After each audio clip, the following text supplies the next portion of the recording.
The big lie that the election was stolen, pushed by a wannabe autocrat and his feckless followers, is starting to have real consequences for the future of our democracy. The Associated Press reports that county officials who run elections are quitting or retiring early after facing threats and intimidation during the 2020 presidential election and its aftermath, and the possibility of punishment in some states. That potentially opens up those jobs to various kooks and conspiracy theorists. And in Arizona, we've seen what those conspiracies lead to with the state's ongoing election fraud. But because, cyber ninjas searching for bamboo and ballots in the chicken poop wasn't bonkers enough, Republicans are now pushing to outsource that tomfoolery to other states. As HuffPost points out, there's no chance that audits will reverse the outcome anywhere, but they're clearly meant to undermine faith in American democracy. And according to the Brennan Center, there are currently 389 voter suppression bills in 48 states. And at least 14 states have enacted 22 new laws restricting the vote this year. The Senate could counter those efforts by passing the For the People Act, which would expand voting rights. But with Joe Manchin in opposition, its chances of passing aren't looking so great. That's why, as we enter this hot vax summer, Stacey Abrams is launching her Hot Call Summer campaign, asking supporters to call their senators every day until the For the People Act passes. And I'm joined now by Stacey Abrams, founder of Fair Fight Action and author of Our Time Is Now, available in paperback now, which is a great book. And Stacey, part of what we're seeing with these fake audits, which are also now Georgia Republicans are interested in bringing it to your state. Part of it seems to me that it's GOTV. It's a way to excite their base by saying, don't worry, we won't let the black people vote. But what's scary is it actually could stop a lot of people of color and young people from voting. How worried are you that these efforts, as ludicrous as some of them are, will actually impede people's ability to vote? Well, I'm deeply concerned because it's worked before. We keep forgetting that voter suppression isn't new, and these are variations on a theme.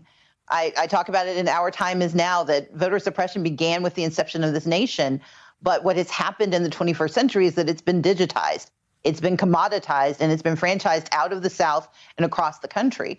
And what we are seeing with the fake audits, with the intimidation of election workers, with the criminalization of simply doing the job of managing democracy, we are seeing attacks on all levels of our democracy, and we should be deeply concerned about it. But we should also remember that it's our democracy, and we have the right to reassert ourselves and to push back. And that's why we are doing Hot Call Summer and why we are reaching out to every single senator, calling on each of them to do their job and to pass the For the People Act. And I want you to explain what Hot Call Summer is and how people can get involved in it, because you're right. It's not just Joe Manchin. There are 50 of them, and it's not clear that there are not, even 10 of them who are on the same side as him. With 389 bills in 48 states, every state except Delaware and Vermont is now pushing to make it harder to vote. And again, I think it's partly GOTV, but we're talking about, you're also seeing limiting the power of secretaries of state or taking away their power if they don't do as they're told. It was bad enough to have a Secretary of State in your state that said, I'm going to make this electorate perfect for myself, and then I'm going to run for governor. What will it mean if some of these really out there people get the job of Secretary of State? So we've got to pay attention to the fact that these laws do three things. One, they're anti-voter. They are designed to stop voters that the Republicans found inconvenient in this last election, namely young people, people of color, the disabled. Number two, these are anti-election worker bills. They are designed to get good people to abandon their post, to criminalize those who still want to do their job, and to replace them with those who will undermine the administration of elections. And three, they are designed to subvert democracy. And the challenge is, to the extent we have secretaries of state who support and suborn this behavior, they are hastening the demise of our democracy. And this is not hyperbole. This is exactly what happens across the world when past longstanding democracies start to erode. It begins by undermining how people feel, not about the democracy that they have, but about the administration of that democracy.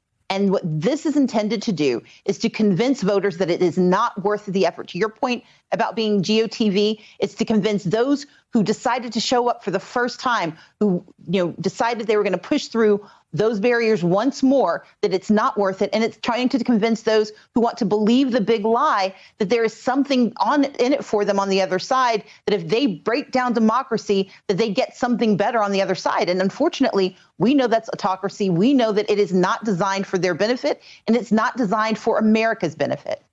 Yeah. So what do we do? Because I think we talk about this on our calls, and we do our calls. We're like, okay, what is the plan? What is the pushback? What do we do? So number one, go to stopjimcrow2.com and you can get all this information. But for Hot Call Summer, we're asking everyone to call their U.S. senators, both of them. Call them every day. The number is 888-453-3211. 888-453-3211. When you call that number, it's painless. We will connect you to your U.S. senator, both the first one, then you talk to that person, then you call back and do the second one. And yes, there are going to be some U.S. senators who won't answer the phone, who won't return your call, who will argue with you. But this is not about them. This is about them knowing that you know who they are, you know what you deserve, and that we are putting citizenship above partisanship. We need a Hot Call Summer because they need to know that they cannot withstand the force of the American people when we decide to protect our democracy.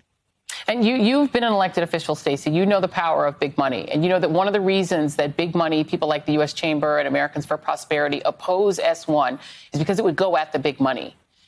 A lot of people feel powerless against that kind of big, dark money. How do we defeat it? We have to remember that politicians are often motivated by money, peer pressure, or attention. And if we don't have the money to sway them, we can get to them with attention by calling out those who are doing right and calling out those who are not doing their jobs. And then it's peer pressure. It's getting those who are standing on the side of right, giving them all of the attention and support we can, and forcing the other side to recognize that if they want to keep their jobs, they have to do their jobs and protect our democracy. Money is the easiest way to do it, but we've got the power of the people behind us. And if people stand up, especially those who showed up and changed the future of the world in 2020 and in January 2021 here in Georgia, if we can do that, we can do this. And Hot Call Summer is how we're going to get this done. Have you talked to people like Warnock, Senator Warnock, about whether or not they believe that this kind of a strategy can work? Because he's got to run. He's in this 22. He's on that ballot. Absolutely. We know that there are a number of U.S. senators who stand to lose their elections in 22 if we do not protect our democracy. But we also have to remember that beyond each individual candidate, it's about who we are as a people. As a nation, are we willing to lose our nation to those who had the failed insurrection in January and decided to franchise it to every single state? The insurrection is continuing, and we've got to stop it in its tracks with the For the People Act through Hot Call Summer. Stacey Abrams, if you will tweet all of that information out, put it in a tweet, I will retweet it, and our show will retweet it as well. Hot Call Summer. Thank you very much, Stacey Abrams.